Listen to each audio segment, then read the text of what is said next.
Hello hi എല്ലാവർക്കും എന്നോട് പുതിയ വീഡിയോയിലേക്ക് സ്വാഗതം. ഞാൻ ഋതു കൃഷ്ണ. നമ്മളിന്ന് ഡിസ്കസ് ചെയ്യാൻ പോകുന്നത് ഡെയിലി കറണ്ട് അഫയേഴ്സ് ആണ്. ജൂലൈ മാസത്തിലെ 11ാമത്തെ ദിവസത്തെ കറണ്ട് അഫയേഴ്സ് നമ്മൾ ഇന്ന് ഡിസ്കസ് ചെയ്യാൻ പോകുന്നത് ജൂലൈ 11. ഓക്കെ, അപ്പോൾ നമുക്ക് വേഗം നമ്മുടെ വീഡിയോയിലേക്ക് കിടക്കാം. അതിൽ ആദ്യത്തെ ചോദ്യം ഇതാണ്: which is the most polluted river in Kerala? അതായത് കേരളത്തിലെ ഏറ്റവും മലിനമായ നദി ഏതാണ്? കേരളത്തിലെ ഏറ്റവും മലിനമായ നദി ഏതാണ്? The right answer is Kallayippuzha. കേരളത്തിലെ ഏറ്റവും മലിനമായ നദി ഏതാണ്? കല്ലായിപ്പുഴയാണ്. കേന്ദ്ര മലിനീകരണ നിയന്ത്രണ ബോർഡിന്റെ റിപ്പോർട്ട് പ്രകാരമാണ് കോഴിക്കോട്ടെ കല്ലായിപ്പുഴ കേരളത്തിലെ ഏറ്റവും മലിനമായ നദിയാണെന്ന് കണ്ടുപിടിച്ചത്.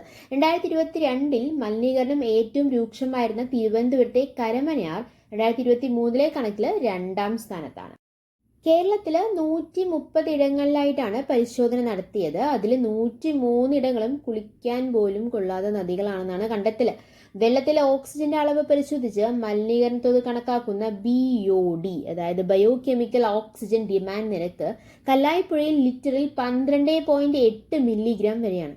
അനുവദനീയ പരിധി 3 മില്ലിഗ്രാം മാത്രമേ പറ്റുള്ളൂ. പക്ഷെ 12.8 ആണ് എവിടെ? കല്ലായിപ്പുഴയിലെ കണക്ക് പ്രകാരം. വിസർജ്യത്തിന്റെ തോത് അനുസരിച്ചുള്ള fecal calling form count FC count 100 milli litre, അതായത് 4,10,000 തൊട്ട് 4,80,000 വരെയാണെന്നാണ് റിപ്പോർട്ടിന് ആധാരമായ നാഷണൽ വാട്ടർ ക്വാളിറ്റി മോണിറ്ററിംഗ് പ്രോഗ്രാമിന്റെ കണക്കുകൾ വ്യക്തമാക്കുന്നുണ്ട്. അനുവദനീയ പരിധി 2,500 മാത്രമാണ്. അപ്പം മലിനീകരണം രൂക്ഷമായ 5 നദീഭാഗങ്ങളാണ് നമ്മുടെ കേരളത്തിലുള്ളത്. അതിൽ ആദ്യത്തെ നമ്മൾ പറഞ്ഞു കല്ലായി നദിയാണ്, കല്ലായി പുഴയാണ് നമ്മൾ പറഞ്ഞല്ലേ. രണ്ടാമത്തെ കരമനയാറാണ്, തിരുവനന്തപുരം ജില്ലയിലെ കരമനയാറാണ്. മൂന്നാമത്തെ മണിമല, പത്തനംതിട്ട ജില്ലയിലെ മണിമലയാണ്. നാലാമത്തെ കല്ലട, കൊല്ലം ജില്ലയിലെ കല്ലട. അതുപോലെ തന്നെ 5ാമത്തെ കടമ്പ്രയാർ, എറണാകുളം ജില്ലയിലെ കടമ്പ്രയാറാണ്. അപ്പം ഇത്രയും മലിനീകരണം രൂക്ഷമായ 5 നദീഭാഗങ്ങൾ ഏതൊക്കെയാണ്? കല്ലായി, കരമന, മണിമല, കല്ലട, കടമ്പ്രയാർ. അടുത്ത ചോദ്യം, രണ്ടാമത്തെ ചോദ്യം: which is Russia's highest civilian honour? അതായത് റഷ്യയുടെ പരമോന്നത സിവിലിയൻ ബഹുമതി എന്താണ്? റഷ്യയുടെ പരമോന്നത സിവിലിയൻ ബഹുമതി എന്താണ്? Order of Saint Andrew the apostle is the Russia's highest civilian honour. അത് നമ്മുടെ പ്രധാനമന്ത്രിക്ക് കിട്ടുകയുണ്ടായി. പ്രധാനമന്ത്രി നരേന്ദ്രമോദിക്ക് റഷ്യയുടെ പരമോന്നത സിവിലിയൻ ബഹുമതി ആയിട്ടുള്ള order of Saint Andrew the apostle ബഹുമതി പ്രസിഡന്റ് വ്ളാഡിമിർ പുടിൻ സമ്മാനിച്ചു. ഉഭയകക്ഷി ബന്ധം ശക്തമാക്കുന്നതിന് നൽകിയ സംഭാവനകളുടെ പേരിലാണ് പുരസ്കാരം. മൂന്നാമത്തെ ചോദ്യം, who is a new coach for team India? Team ഇന്ത്യയുടെ പുതിയ കോച്ച് ആരാണ്? The right answer is Gautam Gambhir. Rahul ദ്രാവിഡിന്റെ പിൻഗാമിയായി ആരാ വന്നിരിക്കുന്നത്? ഗൗതം ഗംഭീർ ആണ് അല്ലെ.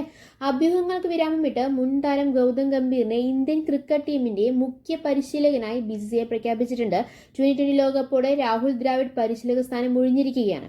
ഇതിന് പിന്നാലെയാണ് പുതിയ പരിശീലകനെ BCCI പ്രഖ്യാപിച്ചത്.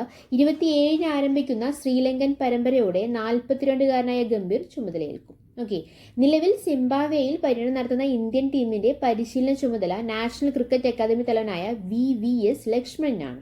2007 2020 ലോകകപ്പ് നേടിയ ടീമിലും 2011 ഏകദിന ലോകകപ്പ് നേടിയ ടീമിലും അംഗമായിരുന്ന ഗംഭീർ വിരമിച്ച ശേഷം IPL Lucknow super Giants, Kolkata night Riders ടീമുകളുടെ മെന്ററായും പ്രവർത്തിച്ചിട്ടുണ്ട്. ലക്നൌവിനെ തുടർച്ചയായി 2 തവണ പ്ലേ ഓഫിൽ എത്തിച്ച ഗംഭീർ കൊൽക്കത്തയ്ക്കൊപ്പം കഴിഞ്ഞ സീസണിൽ ട്രോഫി നേടിയിട്ടുമുണ്ട്. 2019-2024 കാലഘട്ടത്തിൽ ഗംഭീർ ഈസ്റ്റ് ഡൽഹി മണ്ഡലത്തിൽ നിന്നുള്ള MP ആയിരുന്നു. അടുത്ത ചോദ്യം, നാലാമത്തെ ചോദ്യം, where was the venue for the 2-day peace summit? അതായത് 2 ദിവസത്തെ ദ്വിദിന എന്നാട്ടോ പറയാ, ദ്വിദിന സമാധാന ഉച്ചകോടിക്ക് വേദിയായത് എവിടെയാണ്? Where was the venue for the 2-day peace summit? The right answer is Switzerland. Ukraine യുദ്ധം അവസാനിപ്പിക്കണമെന്ന ആവശ്യവുമായി ലോകരാഷ്ട്രങ്ങളാണെന്നിരുന്ന ദ്വിദിന സമാധാന ഉച്ചകോടിക്ക് എവിടെയാണ് വേദിയായത്? സ്വിറ്റ്സർലൻഡിലാണ് വേദിയായത്. റഷ്യക്ക് ക്ഷണം ഉണ്ടായിരുന്നില്ല. ആ സമ്മേളനത്തിൽ 100ഓളം രാജ്യങ്ങളാണ് പങ്കെടുത്തത്. ആണവ സുരക്ഷ, ഭക്ഷ്യസുരക്ഷ, തടവുകാരുടെ കൈമാറ്റം എന്നിവയിലൂന്നിയ സംയുക്ത പ്രസ്താവനയിൽ 80 രാജ്യങ്ങൾ ഒപ്പിട്ടു. സ്വിറ്റ്സർലൻഡിലാണ് എന്ത് നടന്നത്? നമ്മൾ പറഞ്ഞല്ലോ, ഉച്ചകോടി നടന്നത് അല്ലേ. ഗാസ യുദ്ധം വന്നതോടെ യുക്രൈൻ യുദ്ധത്തിൽ നിന്ന് ലോകശ്രദ്ധ മാറിയ സാഹചര്യത്തിലാണ് സമാധാന ഉച്ചകോടി നടന്നത്. യുദ്ധം അവസാനിക്കാനുള്ള ഏതു കരാറിലും യുക്രൈന്റെ ഭൂമിശാസ്ത്രപരമായ അഖണ്ഡത അടിസ്ഥാനമാക്കണമെന്ന് ഉച്ചകോടി ആഹ്വാനം ചെയ്തിട്ടുണ്ട്. ഇന്ത്യയെ പ്രതിനിധീകരിച്ച് വിദേശകാര്യ മന്ത്രാലയം സെക്രട്ടറി പവൻ കപൂറാണ് പങ്കെടുത്തത്. നമ്മൾ പറഞ്ഞല്ലോ റഷ്യനെ ക്ഷണിച്ചിട്ടില്ല എന്ന് പറഞ്ഞു. അതുകൊണ്ട് ചൈനയും ഈ ഉച്ചകോടിയിൽ നിന്ന് വിട്ടുനിന്നു. നമ്മൾ പറഞ്ഞു 2-day പീസ് സബ്മിറ്റ് നടന്നത് എവിടെയാണ്? 2-day പീസ് സബ്മിറ്റ് നടന്നത് സ്വിറ്റ്സർലൻഡിലാണ്. G7 സബ്മിറ്റ് നടന്നത് ഇറ്റലിയിലാണ്. ഇന്ത്യ മധ്യപൂർവ്വദേശം യൂറോപ്പ് സാമ്പത്തിക ഇടനാഴി IMEC പദ്ധതി ഊർജിതമാക്കുന്ന പ്രഖ്യാപനത്തോടെ G7 ഉച്ചകോടി സമാപിച്ചിട്ടുണ്ട്. IMECക്ക് പുറമെ European union globe gateway, Lobito corridor, great green wall initiative തുടങ്ങിയവും ഇക്കൂട്ടത്തിലുണ്ട്. India, Saudi Arabia, Europe, US എന്നിവ ഉൾപ്പെടുന്ന റോഡ്, റെയിൽ, സമുദ്ര ഗതാഗത ശൃംഖലയാണ് IMEC. അടുത്ത ചോദ്യം, അഞ്ചാമത്തെ ചോദ്യം. Which is a country that ranked first in the WEF index? അതായത് WEF സൂചികയിൽ ഗ്ലോബൽ ജെൻഡർ ഗ്യാപ്പ് ഇൻഡെക്സ് എന്ന സൂചികയിൽ 1-ാം സ്ഥാനത്തുള്ള രാജ്യം ഏതാണെന്നാണ് ചോദ്യം. ഏതാണ്? ഐസ്ലൻഡ് ആണ്. ലോക സാമ്പത്തിക ഫോറത്തിന്റെ ഏറ്റവും പുതിയ ആഗോള ജെൻഡർ വ്യത്യാസ സൂചികയിൽ ഐസ്ലൻഡ് വീണ്ടും 1-ാം സ്ഥാനത്തെത്തിയിരിക്കുകയാണ്. 2006 മുതൽ WEFന്റെ സൂചികയിൽ 1-ാം സ്ഥാനത്തുള്ള രാജ്യം ഏത് തന്നെയാണ്? ഐസ്ലൻഡ് തന്നെയാണ്. ഫിൻലൻഡ്, നോർവേ, ന്യൂസിലാൻഡ്, സ്വീഡൻ എന്നീ രാജ്യങ്ങളാണ് സൂചികയിൽ ആദ്യ 5 സ്ഥാനങ്ങളിലെ. ഏതൊക്കെ രാജ്യങ്ങളാണ്? ഫിൻലൻഡ്, നോർവേ, ന്യൂസിലാൻഡ്, സ്വീഡൻ എന്നീ രാജ്യങ്ങളാണ് സൂചികയിൽ ആദ്യ 5 സ്ഥാനങ്ങളുള്ളത്. മുൻ വർഷം 127-ാം സ്ഥാനത്തായിരുന്ന ഇന്ത്യ ഇത്തവണ 129-ാം സ്ഥാനത്താണ്. സുഡാനാണ് ഏറ്റവും പിന്നിൽ, 146-ാം സ്ഥാനം. അപ്പോൾ ഇന്ത്യയുടെ സ്ഥാനം എത്രയാണ്? 129. മുൻ വർഷം 127 ആയിരുന്നു, അതിപ്പോൾ 129 ആയിട്ടുണ്ട്. ഏറ്റവും ലാസ്റ്റത്തെ സ്ഥാനം സുഡാനാണ്, 146. അടുത്ത ചോദ്യം, 6-ാമത്തെ ചോദ്യം. Who has been appointed as the pro term speaker of Lok Sabha recent? The right answer is Bhartruhari Mahtab. Bhartruhari Mahtab has been appointed as the pro term speaker of Lok Sabha recently. അടുത്ത ചോദ്യം, 7-ാമത്തെ ചോദ്യം. In which city did PM Narendra Modi participate in the event under International Yoga Day 2024? In which city did PM Narendra Modi participate in the event under International Yoga Day 2024? The right answer is Srinagar. അപ്പോൾ ഏത് സിറ്റിയിലാണ് PM Narendra Modi participate ചെയ്തത്? ശ്രീനഗറിലാണ് അല്ലേ, under international yoga day 2024. അടുത്ത ചോദ്യം, 8-ാമത്തെ ചോദ്യം. Which city is the host of BRICS games 2024? The right answer is Curzon, Russia. റഷ്യയിലെ ഗസൻ എന്നുള്ള സിറ്റിയിലാണ് BRICS game 2024 ആതിഥേയത്വം വഹിക്കുന്ന സിറ്റി ഏതാണ്? Curzon, Russia. അടുത്ത ചോദ്യം, 9-ാമത്തെ ചോദ്യം. Prime minister Narendra Modi inaugurated the new നലന്ദ university campus. In which state is it located? അപ്പോൾ ഏത് സ്റ്റേറ്റിലാണ് നളന്ദ യൂണിവേഴ്സിറ്റി ക്യാമ്പസ് ഉള്ളത്? ഏത് സ്റ്റേറ്റിലാണെന്നാണ് ചോദ്യം. അത് ആരാണ് ഉദ്ഘാടനം ചെയ്തത്? പ്രൈം മിനിസ്റ്റർ നരേന്ദ്രമോദിയാണ് ഉദ്ഘാടനം ചെയ്തത്. നളന്ദ യൂണിവേഴ്സിറ്റി ക്യാമ്പസ് ഏത് സ്റ്റേറ്റിലാണ്?